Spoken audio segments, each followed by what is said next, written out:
Good morning all of you and welcome once again to our online classes, and as you know that today we are going to discuss the remaining portion of our poem, that is the Keeping Quiet.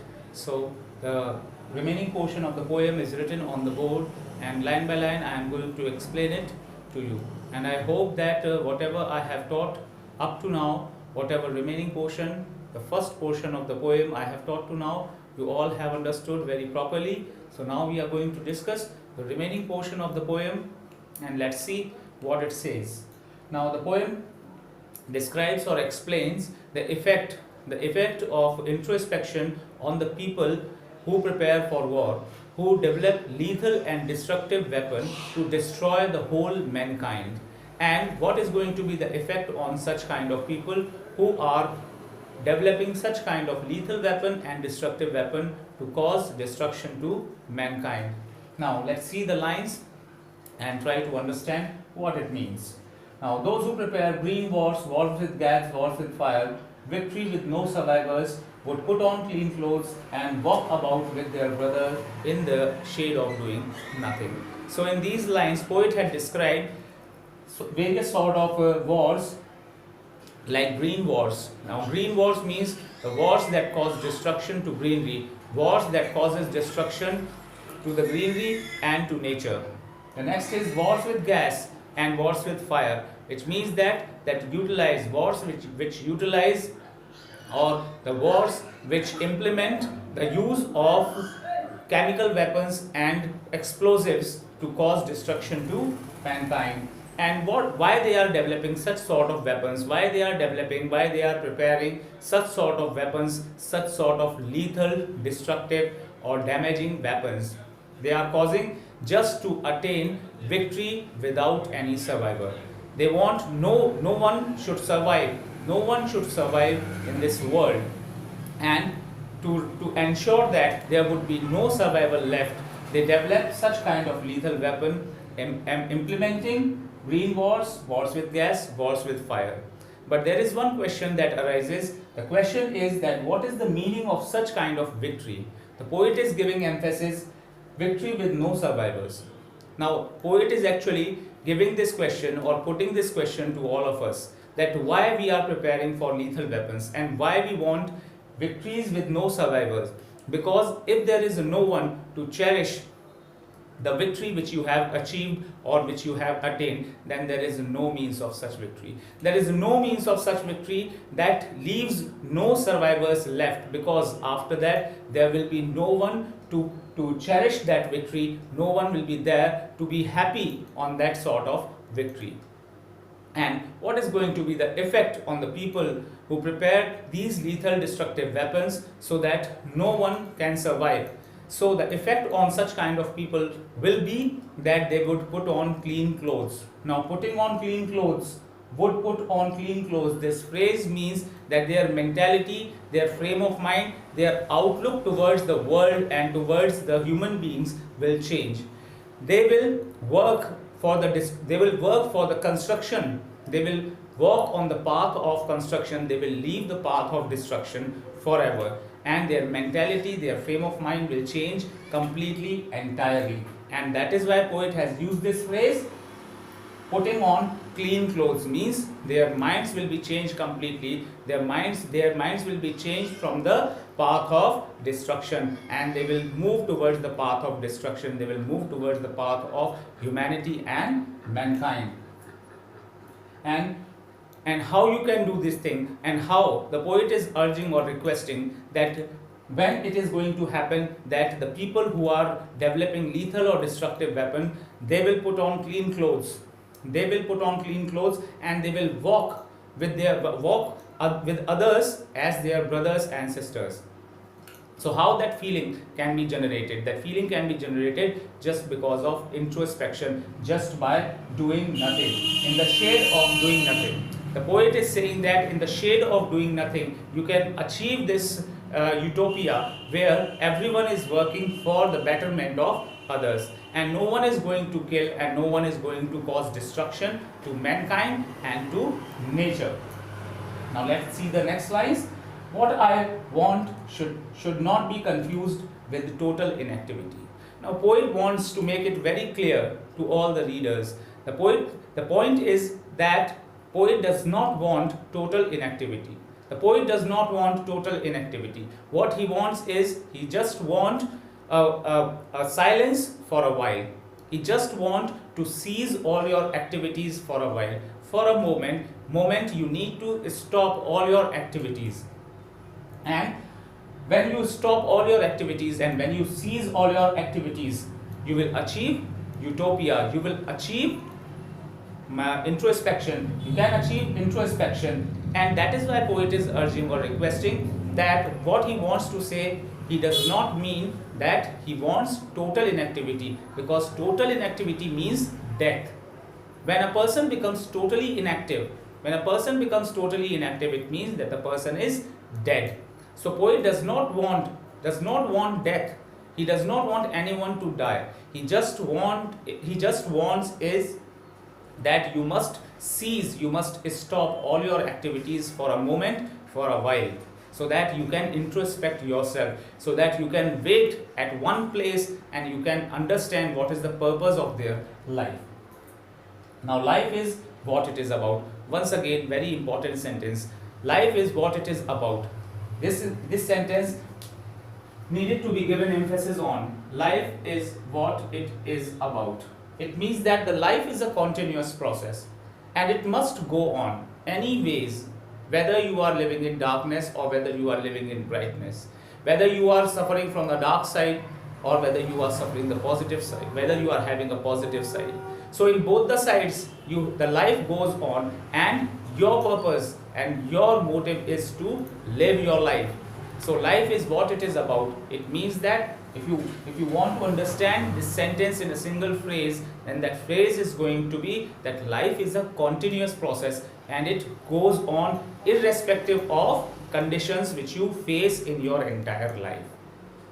Because life is not same all the time. Life changes. Change is the law of nature, and the time changes. And that is why sometimes you need to face difficulties and sometimes it is easier for you to live life. But in any of the case, the process goes on. The process of life goes on. Doesn't matter you are facing the negative phase or a positive phase. Now the next lines, I want no truck with death. Once again an important phrase, I want no truck with death. Now this phrase is complementary to the sentence we have discussed earlier. What I want should not be confused with total inactivity. Poet does not want anyone to be totally inactive. So here in this sentence, he also states or gives emphasis that I want no truck with death. The meaning of this phrase is no truck with death. The meaning of this phrase is that he has no relationship with death. Whatever poet is saying right now, it has no relationship with death. So poet is not talking about death. Poet is not talking about total inactivity. He is just talking about a moment in which you all must keep quiet. You all must keep in silence. Keep yourself in silence so that you can introspect yourself. You can understand yourself very well, because introspection means inspection of your inner self. What are you from inside? So, if we were not so single-minded about keeping our lives moving and for once could do nothing. So, what is the basic purpose of life? The basic purpose, as I have told you, that life is what it is about. The basic purpose of life is that life is a continuous process and it has to be lived in any way or in any condition that is given in front of you. Any challenge that is posed in front of you, you have to live your life in a continuous manner. So, but what is the problem? The problem is that we all are single-minded. Now, poet is asking a question that if we were not so single-minded. Now, single-minded means that our whole life moves on a single track. And what is that single track? We all are single-minded. And why we all are single-minded? We always move on a single track. And what is that single track on which our life moves on? The single track is to earn resources for our survival. We keep on working, and we keep on working throughout our lives. We keep on working entire life for what? We keep on working entire life just to earn or gather resources so that we can make our lives better.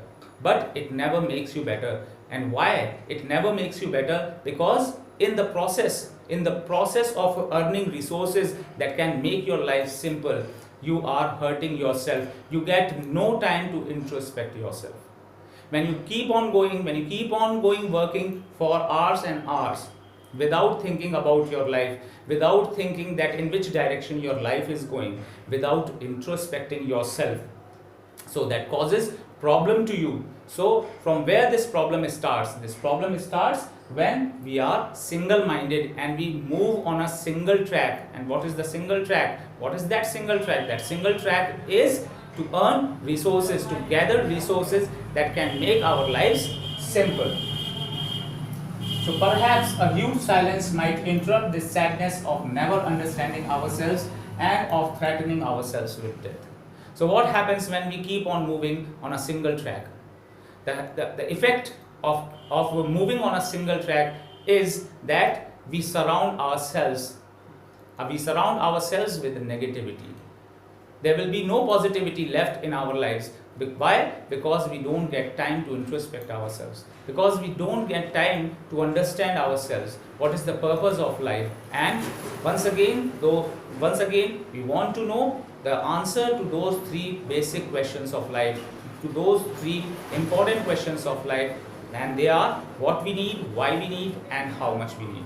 So we find ourselves surrounded with sadness, and we always feel threatened because of death. Death creates fear in our mind, and from where that fear is created? That fear is created because we keep on moving on a single track. We are so single minded that we go on moving on that single track of earning resources. So what is that thing that can interrupt this silence? That can interrupt this sadness. The only thing that can interrupt this sadness is the silence, a short pause that you will take to introspect yourself, to understand your life, to understand the purpose of life. So the next lines, perhaps the earth can teach us, as when everything seems dead and later proves to be alive. So now we can take example of earth. Now earth is used as a symbol here. Now how earth can teach us, or what earth can teach us? Because earth is a non-living identity, and teaching is a process that can be pursued or that can be done by a living identity. But here the poet is saying that perhaps the earth can teach us. And what earth can teach us? Earth can teach us this art of introspection, this art of introspecting yourself. Because when everything seems to be dead, during autumn season, when trees shed their leaves, when there is no greenery left on earth, it seems that the earth is dead. There are no living beings. There are no living beings, and there are no survivors. And why? Because of that autumn season. But during that autumn season, what earth is doing? Actually, the earth is taking the pause. The earth is taking the pause, and the earth itself is introspecting. So you can learn this art of introspection from earth. Earth can teach you this art of introspection just by taking a short pause.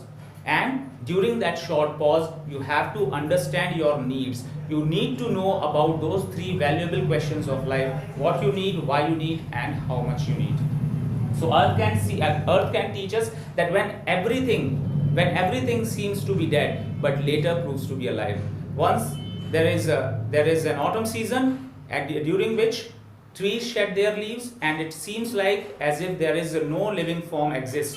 But when the season changes from autumn to spring, the trees get fresh and new leaves, and greenery prevails. There will be greenery all over. So this shows that earth is alive from inside. So there is life in apparent stillness. So it shows that there is life in apparent stillness when there is everything still. When there is everything quiet, then inside that there is life in it. You can take an example of a seed. You have all seen a seed, and when seed is not given favorable environmental condition, what is it its condition? The condition is that it seems dead. There is no life when you simply see a seed. But once that seed is transported from that source to that natural medium, to natural environment, it starts germinating, it starts producing roots and shoots. So it shows that earth can also teach us that when everything seems to be dead during autumn season or during extreme winters, there is life inside, or there is life within, waiting for its arrival, waiting to come.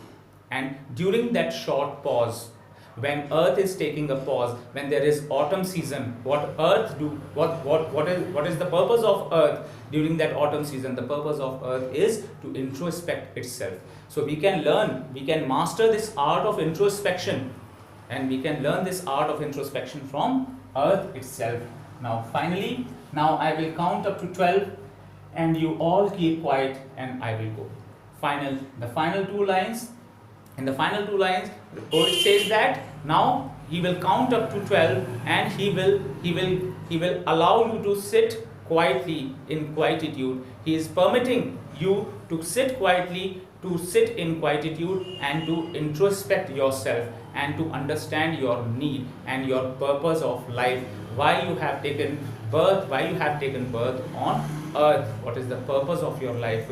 So in the last lines, poet is urging that he will count up to 12. Now he will count up to 12, and he will go,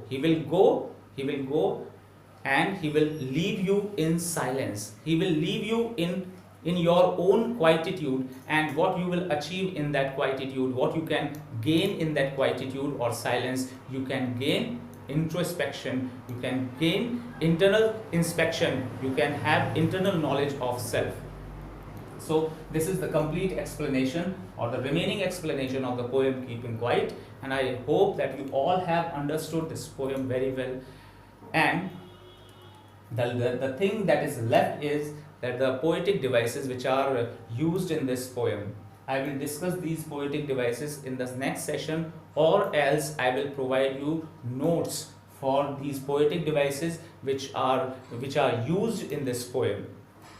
So up to now we have seen the explanation of this poem Keeping Quiet. Actually I have written poem 2, but this poem is actually poem 3rd of your literature section. But in the next session I am going to discuss the second poem, basically the second poem of your literature section, that is an elementary school classroom in a slum. Now if you have any query regarding this poem, you can ask me. And one more thing that you need to understand, that you all must complete your work. Whatever work is given to you, you all must complete that work in proper time. You must go through all the sections of literature or writing in proper time. Do not lag behind. Do not lag in your work. Be sincere. So with this, I end this session. Till then, thank you and goodbye. See you in the next class.